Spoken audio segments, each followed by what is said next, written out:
കോൺഗ്രസിന് തദ്ദേശ വിജയം നൽകുന്ന സന്ദേശം. കഴിഞ്ഞ തദ്ദേശ തിരഞ്ഞെടുപ്പിൽ തങ്ങൾക്ക് എങ്ങനെയാണ് ഇത്രയും വലിയ ഒരു വിജയം നേടാൻ ആയത് എന്ന് കോൺഗ്രസ് നേതാക്കന്മാർ പോലും അത്ഭുതപ്പെടുകയാണ്. KPCC അധ്യക്ഷൻ സണ്ണി ജോസഫ് ഒരു പച്ചയായ മനുഷ്യനായതുകൊണ്ട് അദ്ദേഹം അത് തുറന്നു പറഞ്ഞു. എന്നാൽ കുടിലബുദ്ധിക്കാരനായ കേക്കച്ചൻ വാർത്താ സമ്മേളനം അല്പം സമയമെടുത്താണ് എല്ലാം നിരീക്ഷിച്ച ശേഷമാണ് വാർത്താ സമ്മേളനം നടത്തിയത്. അദ്ദേഹത്തിന്റെ പറച്ചിൽ കേട്ടാൽ വളരെ കാൽക്കുലേറ്റഡ് ആയിട്ടുള്ള, വളരെ മെറ്റിക്കുലസ് ആയിട്ടുള്ള ഒരു പ്ലാനിങ് നടത്തി, വളരെ എന്താ പറഞ്ഞത്, ഇത് പ്രതീക്ഷിച്ച ഒരു വിജയം എന്ന തരത്തിലാണ് അദ്ദേഹം അതിനെ എൻക്യാഷ് ചെയ്യാൻ നോക്കിയത്. പക്ഷേ ഈ മലയാളക്കരയിലുള്ള സകല ജനങ്ങൾക്കും അറിയാം, കോൺഗ്രസിന് ഇത്രയും വലിയ ഒരു വിജയം സമ്മാനിച്ചതിന്റെ ഒരു പിതൃത്വം, അതിന്റെ ക്രെഡിറ്റ് നിലവിലുള്ള ഒരൊറ്റ കോൺഗ്രസ് നേതാക്കന്മാർക്ക്, ഒരു ദേശീയ നേതൃത്വത്തിനോ സംസ്ഥാന നേതൃത്വത്തിനോ അവകാശപ്പെടാൻ പറ്റില്ല. കോൺഗ്രസിന് അല്ലെങ്കിൽ UDF ഈ ഒരു വിജയം സമ്മാനിച്ചത് മറ്റാരുമല്ല, അത് സാക്ഷാൽ പിണറായി വിജയനാണ്. ഈ പിണറായി വിജയൻ, ഈ പണ്ടാരക്കാലൻ ഒരു ദിവസം അല്ലെങ്കിൽ ഒരു ദിവസം മുമ്പേ ഇറങ്ങിപ്പോകണേ എന്ന് നേർച്ച നേർന്നിരിക്കുന്ന, എണ്ണി കാത്തിരിക്കുന്ന ആ ജനങ്ങളുടെ ആ സൈലന്റ് ഇന്നർ ക്രൈയുടെ ഒരു പ്രതിഫലനമാണ് നമ്മൾ ഈ കണ്ടത്.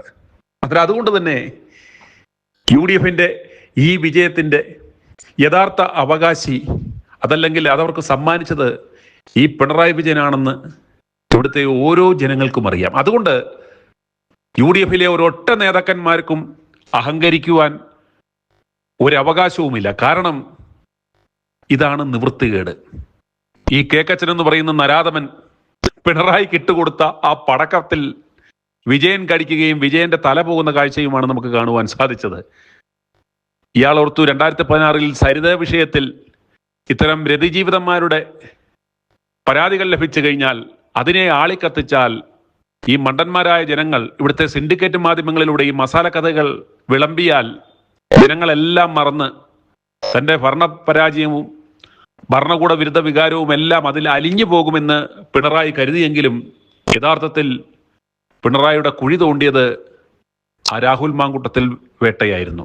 കേക്കച്ചൻ തന്റെ തല പോകാതിരിക്കുവാൻ ആ വിഷയം എടുത്ത് പതുക്കെ പിണറായിക്ക് ഇട്ടുകൊടുത്തു. പിണറായി അത് മുതലാക്കുവാൻ ശ്രമിച്ചു. പക്ഷേ അത് ബൂമറാങ്ങായി പിണറായിയുടെ നെഞ്ചത്ത് തന്നെയാണ് തറച്ചത് എന്ന് നമുക്ക് ഇന്നത്തെ വിധിയിൽ നിന്നും മനസ്സിലാക്കാം. ഞാൻ പറഞ്ഞു വരുന്നത്, ഒരൊറ്റ UDF നേതാക്കന്മാർക്കും ഈ മിന്നും വിജയത്തിൽ യാതൊരു അവകാശവുമില്ല. ഇവന്മാർ ഈ രാഹുൽ വിഷയത്തിൽ ഇത്രയും എടുത്ത് അലമ്പുണ്ടാക്കാതിരിക്കുകയായിരുന്നെങ്കിൽ ഒരുപക്ഷെ ഇവന്മാർക്ക് ഒരൊറ്റ സീറ്റ് പോലും ലഭിക്കാത്ത തരത്തിലേക്ക് ഏറ്റവും നാണം കെട്ട പരാജയം ഇവന്മാർക്ക് സമ്മാനിക്കുവാൻ പറ്റുന്ന ഒരു അവസ്ഥയായിരുന്നു ഇവിടെ ഉണ്ടായിരുന്നത്. നോക്കുക, 6 കോർപ്പറേഷൻ ഉള്ളതിൽ LDF കിട്ടിയത് ആകെ 1 UDF 4. അതുപോലെ മുനിസിപ്പാലിറ്റി 86 ഉള്ളതിൽ വെറും 28 മാത്രമാണ് LDF ലഭിച്ചത്, 54 UDF ലഭിച്ചു. അതുപോലെ ജില്ലാ പഞ്ചായത്ത് 14 ഉള്ളതിൽ 7 സീറ്റ് വീതം LDF UDF മുന്നണികൾക്ക് കരസ്ഥമാക്കുവാൻ സാധിച്ചു. അതുപോലെ ബ്ലോക്ക് പഞ്ചായത്ത് 152 ഉള്ളതിൽ 64 LDF, 78 UDF. ഗ്രാമപഞ്ചായത്തുകൾ 941 ഉള്ളതിൽ 344 LDF, 497 UDF, 25 സ്ഥലങ്ങളിൽ NDA വന്നു. അതുപോലെ തിരുവനന്തപുരം നഗരസഭയിൽ മിന്നു വിജയം, രാജ്യം പോലും ഉറ്റുനോക്കുന്ന തരത്തിലേക്കുള്ള ശ്രദ്ധേയമായ ഒരു വലിയ ഒരു വിജയമാണ് അവർക്ക് തലസ്ഥാന നഗരിയിൽ അവർക്ക് ലഭിച്ചത്. 51 സീറ്റുകളാണ് അധികാരത്തിലെത്താൻ തിരുവനന്തപുരത്ത് വേണ്ടുന്നത്. അതിൽ NDA 50 സീറ്റുകൾ പിടിച്ച് ഏതാണ്ട് കോർപ്പറേഷൻ ഭരണം ഉറപ്പിച്ചു. ഞാൻ പറഞ്ഞു വരുന്നത്, ഈ വിജയത്തിലൂടെ UDF വലിയൊരു ഉത്തരവാദിത്വവും ഒരു സന്ദേശവും ജനങ്ങൾ നൽകുന്നുണ്ട്. ഇത് ഒരൊറ്റ നേതാവിനും, പ്രത്യേകിച്ച് ഈ കേക്കച്ചൻ എന്ന് പറയുന്ന ഈ ഒതുക്കീശൻ, ഇതിന്റെ എല്ലാ പിതൃത്വം ഏറ്റെടുക്കുവാനുള്ള വലിയ സാധ്യതയുണ്ടായിരുന്നു. ഇയാൾ വളരെ സേഫായിട്ടുള്ള ഒരു പൊസിഷനിൽ നിന്നാണ് കളിച്ചത്. കാരണം UDFന്റെ പൊന്നാപുരം കോട്ട എന്ന് വിശേഷിപ്പിക്കാവുന്ന എറണാകുളത്ത് ആ നഗരസഭയുടെ ചുമതല ഇയാൾ ഏറ്റെടുത്തു.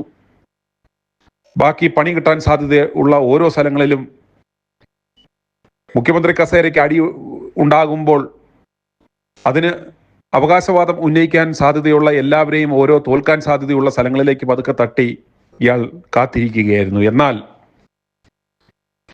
എല്ലാ സ്ഥലങ്ങളിലും എറണാകുളത്തൊക്കെ ഈ ഒരു വിജയം ഉണ്ടായി എന്ന് പറയുന്നതിനകത്ത് യാതൊരു തരത്തിലുള്ള ഒരു അത്ഭുതത്തിനും സാധ്യതയില്ല. കാരണം അത് ഈ കാലാകാലങ്ങളായി UDFന്റെ കുത്തകയായിരുന്നു. അത് ഈ കേക്കച്ചന്റെ മികവോ ഇവരുടെ ടീമിന്റെയോ യാതൊരു എഫേർട്ടിന്റെയും ഫലമല്ല എന്ന് നമ്മൾ മനസ്സിലാക്കണം. ശരിക്കും കയ്യടി കൊടുക്കേണ്ടുന്നത് കൊല്ലം ഇടതുപക്ഷത്തിന്റെ കോട്ടയായ, വർഷങ്ങളായി ഇടതുപക്ഷം കൈയടക്കി വെച്ചിരുന്ന ആ കൊല്ലം കോർപ്പറേഷൻ, അതുപോലെ തന്നെ നോക്കുക കോഴിക്കോട് അട്ടിമറി വിജയം നേടാനായി, അതുപോലെ പത്തനംതിട്ട, ഇടുക്കി, കോട്ടയം, ഈ സ്ഥലങ്ങളിലൊക്കെ വമ്പിച്ച മിന്നും വിജയമാണ് UDFനെ കരസ്ഥമാക്കുവാൻ സാധിച്ചത്. ഇതാരുടെ കഴിവ് കൊണ്ടാണ്? അതാണ് ഞാൻ പറഞ്ഞത്, ഈ കേക്കച്ചൻ എന്ന് പറയുന്ന ആ ഒതുക്കീശന് ഇതിന്റെ ഒന്നും പിതൃത്വം ഏറ്റെടുക്കുവാൻ പറ്റത്തില്ല. അതുപോലെ തന്നെ കണ്ണൂർ നോക്കുക, എന്ത് മിന്നും വിജയമാണ് കണ്ണൂരിൽ നേടാൻ സാധിച്ചത്.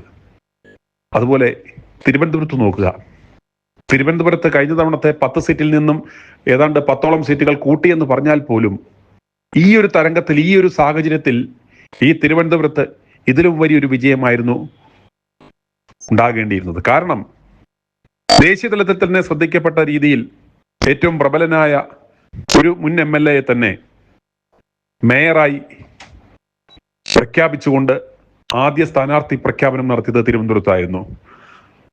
അതുപോലെ തന്നെ ആ വൈഷ്ണ സുരേഷ് വിഷയത്തില് ഒരു കൗൺസിലർ സ്ഥാനാർത്ഥി പത്രങ്ങളുടെ 1-ാം പേജിൽ വാർത്തകളിൽ ഇടം നേടി. അങ്ങനെ മുൻ വർഷങ്ങളിലൊന്നും ഉണ്ടാകാത്ത തരത്തിലുള്ള വലിയൊരു PR ഈ സ്ഥാനാർത്ഥി പ്രഖ്യാപനത്തിലൂടെയും എല്ലാം തുടക്കത്തിൽ വലിയ ഒരു തരംഗം തിരുവനന്തപുരത്ത് ഉണ്ടായി. എങ്കിലും ഈ കേക്കച്ചൻ എന്ന് പറയുന്ന ആ കുഴിപ്പുളവന്റെ ബുദ്ധി ഈ പഴയ കിങ്ങിണിക്കുട്ടൻ ഇല്ലാതെ പോയി. രാഹുൽ വിഷയത്തിൽ ഇയാൾ അനാവശ്യ പ്രതികരണങ്ങൾ നടത്തി വീണ്ടും ഇയാളുടെ ആ പഴയ പിന്നാമ്പുറ കഥകളും ഒക്കെ ആളുകൾ ചികഞ്ഞെടുത്തു, ഓർത്തെടുത്തു. അത് മൊത്തത്തിൽ കോൺഗ്രസിന് വലിയ ക്ഷീണം തിരുവനന്തപുരത്ത് ഉണ്ടാക്കി എന്ന കാര്യത്തിൽ യാതൊരു സംശയവുമില്ല. അത് ക്ഷീണം ഉണ്ടാക്കുക മാത്രമല്ല, NDAക്ക് തലസ്ഥാനം കീഴടക്കുവാനുള്ള ഒരു അവസരം കൊടുത്തു. ഇതിലൂടെ വലിയ ഒരു അവസരമാണ് NDAക്ക് ഉണ്ടാക്കി കൊടുത്തത്. യഥാർത്ഥത്തിൽ CPMന് ഉണ്ടായ പരാജയത്തിലുപരി BJPക്ക് ആ വളർച്ചയുണ്ടാക്കാനുള്ള സകല പ്രവർത്തനങ്ങൾക്കും വഴിമരുന്നിട്ട് കൊടുത്തത് ഈ കോൺഗ്രസ് നേതൃത്വത്തിന്റെ കഴിവില്ലായ്മയാണെന്ന് നമ്മൾ മനസ്സിലാക്കണം. അതുപോലെ തന്നെ ഈ നേതാക്കന്മാർക്കുള്ള കൃത്യമായ ഒരു സന്ദേശം ഇന്നത്തെ ഈ ജനവിധിയിൽ ഒളിച്ചിരിപ്പുണ്ട്. VD സതീശൻ അദ്ദേഹത്തിന്റെ വാർഡായ ആ വടക്കൻ പറവൂരിൽ BJP സ്ഥാനാർത്ഥിയാണ് വിജയിച്ചത്. ഓർക്കുക, ഒരു പ്രതിപക്ഷ നേതാവാണ്. ഇദ്ദേഹത്തിന്റെ നേതൃത്വത്തിൽ കഴിഞ്ഞ ഒരു വർഷക്കാലത്തോളം വളരെ മെറ്റിക്കുലസ് ആയി ഇദ്ദേഹം പ്രവർത്തനം അവിടെ നടത്തിയെന്ന് പറയുന്നു. ഇദ്ദേഹത്തിന്റെ ഒരു പ്രതിപക്ഷ നേതാവെന്ന പദവിയിലിരിക്കുന്ന, അതുപോലെ ഫണ്ടിന് യാതൊരു കുറവുമില്ലാത്ത ഇയാളുടെ സ്വന്തം തട്ടകത്തിൽ തന്നെ BJP ജയിക്കുന്ന ഒരു അവസ്ഥ ഉണ്ടായി എന്ന് പറയുന്നത് ഈ കേക്കച്ചനുള്ള കൃത്യമായ ഒരു സന്ദേശമാണ്. അത് ദൈവം ഒരുക്കിയിരിക്കുന്ന ഒരു കെണിയാണ്. അതുപോലെ KC വേണുഗോപാൽ എന്ന് പറയുന്ന അടുത്ത മുഖ്യമന്ത്രി കസേര മോഹി, അയാളുടെ ആലപ്പുഴയിലെ അദ്ദേഹത്തിന്റെ ആ വാർഡിൽ ഇടതുപക്ഷ സ്ഥാനാർത്ഥിയാണ് വിജയിച്ചത്. അന്നേരം ഇവർക്ക് കൃത്യമായ ഒരു സന്ദേശമാണ് നൽകുന്നത്. ഒരുപക്ഷെ ചരിത്ര ഭൂരിപക്ഷത്തിൽ വിജയം ഉണ്ടാവുമ്പോഴും അന്നും ഈ വിജയം സമ്മാനിക്കുന്നത് ഇവരുടെ കഴിവോ ഇവരുടെ മറ്റുള്ള ഒരു മഹിമകളോ ആയിരിക്കത്തില്ല. ഈ പിണറായി വിജയനോടുള്ള ആ വെറുപ്പും അറപ്പും കലിപ്പും ആണ് ആ വോട്ടുകളായി പരിണമിക്കുന്നത്. അതിന്റെ ഗുണഭോക്താക്കൾ, അത് ഞാൻ ഇന്നലെ പറഞ്ഞതുപോലെ, ഏത് കുറ്റിച്ചൂല് നിന്നാലും ജയിക്കുന്ന ഒരവസ്ഥ, ഏത് കുറ്റിച്ചൂല് നിന്നാലും ജയിക്കുന്ന ഒരു അവസ്ഥയാണ് കേരളത്തിൽ ഉള്ളത്. അധിപന്മാരായിട്ട് കളഞ്ഞ് കുളിച്ച് അതിൻ്റെ ഇമ്പാക്റ്റും അതിൻ്റെ വീര്യവും ആ ഭരണവിരുദ്ധ വികാരവും കുറയ്ക്കുകയാണ് ചെയ്യുന്നത്. ഇനിയും വരും ദിവസങ്ങളിൽ ഇത് തുടരുകയാണെങ്കിൽ ഇതൊക്കെ എങ്ങനെയും മാറി മറിയുന്ന ചരിത്രം നമുക്ക് മുൻകാലങ്ങൾ പരിശോധിച്ചു കഴിഞ്ഞാൽ അട്ടിമറി വിജയം തദ്ദേശ തെരഞ്ഞെടുപ്പിൽ നേടിയ ശേഷം നിയമസഭ പോയ കാലങ്ങളുണ്ട് എന്ന് നമ്മൾ ചരിത്രം പരിശോധിച്ചാൽ മനസ്സിലാവും. അതുകൊണ്ട് ഇത് ഈ UDF നൽകുന്നത് വളരെ ശക്തമായ ഒരു സന്ദേശമാണ്. ഇനിയും ഇതുപോലെ സ്വന്തം പാർട്ടിയിലെ നേതാക്കന്മാരെ വ്യക്തിഹത്യ ചെയ്ത് അവരെ ഇല്ലാതാക്കി അവരുടെ നെഞ്ചത്ത് കയറി വളരാൻ കുതിക്കാൻ ശ്രമിച്ചാൽ അത് പണി ഉറപ്പായും ഫീൽഡിൽ കിട്ടും എന്നതിൻ്റെ ക്ലാസിക് എക്സാമ്പിളാണ് നമ്മളിപ്പോൾ കണ്ടുകൊണ്ടിരിക്കുന്നത്. അതൊരു കൃത്യമായ ജനങ്ങളുടെ ഒരു ശക്തമായ സന്ദേശമാണ്.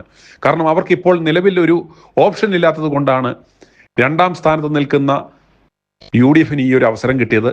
അതോടൊപ്പം തന്നെ നല്ലൊരു വിഭാഗം ഏതാണ്ട് ഒരു 24% ആളുകൾ എന്തുകൊണ്ട് NDAക്ക് ഒരു അവസരം കൊടുത്തുകൂടാ, ഈ രണ്ടു കൂട്ടരും മാറി മാറി ഭരിച്ചിട്ടും ഇവിടെ എന്ത് നേട്ടമുണ്ടായി, അതുകൊണ്ട് എന്തുകൊണ്ട് NDAക്ക് വോട്ട് ചെയ്തുകൂടാ എന്ന് ഇവിടുത്തെ 24% ജനങ്ങൾ ചിന്തിച്ചു എന്ന് ഈ തദ്ദേശ തെരഞ്ഞെടുപ്പിൽ നിന്ന് നമുക്ക് മനസ്സിലാക്കുവാൻ സാധിക്കും. അതുകൊണ്ടാണ് പല സ്ഥലങ്ങളിലും വമ്പൻ കുതിപ്പ് NDA നടത്തിയത്.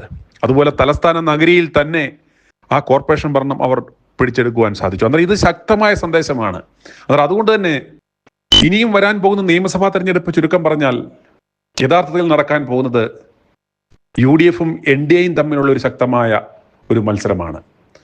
അതുപോലെ NDA മനസ്സിലാക്കി കഴിഞ്ഞു, അവരുടെ വോട്ട് വിഹിതം, അവരുടെ വോട്ട് ഷെയർ വർദ്ധിക്കണമെങ്കിൽ അതിനെ പിച്ച് ചെയ്യേണ്ടുന്നത് UDFന്റെ വോട്ടുകളല്ല, LDFന്റെ. കാരണം ഏറ്റവും കൂടുതൽ ഹൈന്ദവ വോട്ടുകൾ ചിതറിക്കിടക്കുന്നത് ആ LDF സെഗ്മെന്റിലാണ്. അതുകൊണ്ട് അതിനെ യൂണിഫൈ ചെയ്യുവാനുള്ള ശ്രമങ്ങൾ അവരാരംഭിക്കും. അതുകൊണ്ട് തലസ്ഥാന നഗരിയിൽ അവരുടെ ആ ഒരു മേയറെ വാഴിക്കുന്ന ഒരു ചടങ്ങിന് ഒരുപക്ഷെ പ്രധാനമന്ത്രി തന്നെ വരാൻ സാധ്യതയുണ്ട്. അങ്ങനെ വമ്പൻ പദ്ധതികൾ ഇന്ത്യയിലെ തന്നെ ഏറ്റവും പ്രധാനമായ ഒരു നഗരങ്ങളിൽ ഒന്നാക്കി മാറ്റുക എന്ന ലക്ഷ്യത്തോടുകൂടി വരുന്ന 3 മാസങ്ങൾക്കുള്ളിൽ വമ്പൻ പദ്ധതികൾ ഇവിടെ പ്രഖ്യാപിക്കപ്പെടുവാനും തുടക്കം കുറിക്കുവാനും സാധ്യതയുണ്ട്. അതിന്റെ ഇമ്പാക്റ്റിൽ വരുന്ന നിയമസഭാ തെരഞ്ഞെടുപ്പിൽ ഒരു വലിയ ലീപ്പ് ഫോർവേഡ് അവർ ഉണ്ടാക്കുവാൻ ശ്രമിക്കും എന്ന കാര്യത്തിൽ യാതൊരു സംശയവുമില്ല. അതുകൊണ്ട് തന്നെ ഈ തദ്ദേശ വിജയം എന്ന് പറയുന്നത് കോൺഗ്രസ്സുകാർക്ക് വലിയൊരു സന്ദേശം നൽകുന്നുണ്ട്. ഇതിൽ അമിതാവേശം കാണിച്ചിട്ടും അഹങ്കാരം കാണിച്ചിട്ടും യാതൊരു കാര്യവുമില്ല. കാരണം ഇത് പിണറായിയോടുള്ള വെറുപ്പിന്റെ, വിദ്വേഷത്തിന്റെ, വെറുപ്പിന്റെ, അറപ്പിന്റെ ഒരു പ്രതിഫലനം മാത്രമാണ്. ഇത് ഏത് നിമിഷവും മാറി മറിയാം.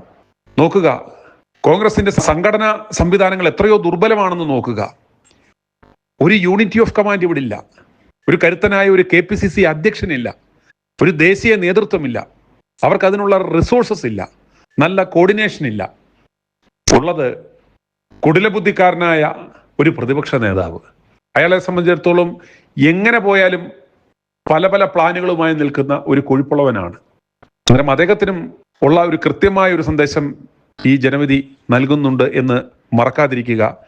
വരും ദിവസങ്ങളിൽ പാർട്ടിയെ, സംഘടനയെ ശക്തിപ്പെടുത്തി വലിപ്പച്ചെറുപ്പങ്ങൾ മറന്ന് ഈ യുവനേതാക്കന്മാരെ ചേർത്ത് നിർത്തി ഇവർ മുന്നോട്ട് പോയില്ല എന്നുണ്ടെങ്കിൽ ഈ ഒരു വിജയം, പ്രത്യേകിച്ച് NDAക്ക് നൽകുന്ന ഈ വിജയം എന്ന് പറയുന്നത് ഈ ഒരു സ്പാർക്ക് മതി അവർക്ക് കുതിക്കുവാൻ. ഈ 3 മാസം മതി ഇവിടെ വലിയൊരു അട്ടിമറി വിജയം അവർക്ക് ഉണ്ടാക്കുവാൻ.